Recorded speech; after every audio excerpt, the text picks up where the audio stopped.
I want to give you a tour of the M45 chiller system. This unit's designed to operate at negative 45 degree Fahrenheit set point.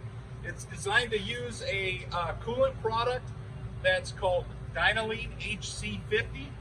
This is our main electrical control panel. This is where we have our on-off function switches.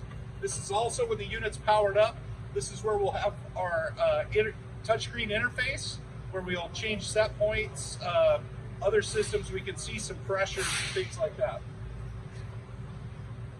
Inside the main electrical control panel, this is where we bring in our main power input for the system.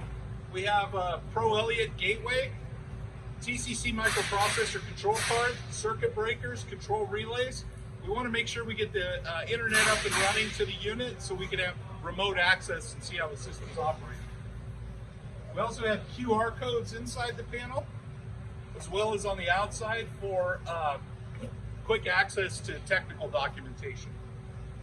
Over on this side of the system, this is our mechanical area to access the compressor. This is a two-stage refrigeration compressor. This is a subcooling circuit. Over around the side, this area is where we have access to a couple of items. One is this unit does have onboard heat recovery. So these are the connections for water in and out where it can be preheated, utilizing the waste heat that's generated by the refrigeration compressor. Over here is also where we get access into the Dynalene reservoir. This can be removed, it's insulated. Open the cap.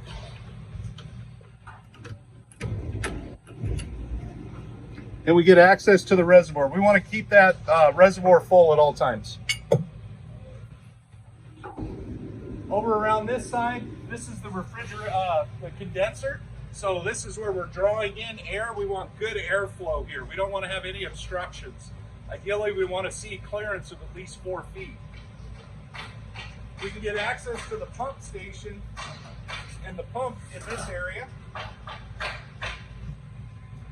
This also, we have a filter valve right here in this location. That needs to be cleaned after startup. Check it every other day and then back off to weekly, and eventually you can go to a monthly check. These sensors here that are coiled, they're coiled with 100 feet of cabling. These 3 sensors can be added to anything inside of the facility. It's a miniature cold chain, so you can monitor some of your other temperatures through the Pro Elliott gateway system. Main fluid connections. These are the 2 connections to feed the facility with fluid in and fluid out. So we got a supply and a return line here.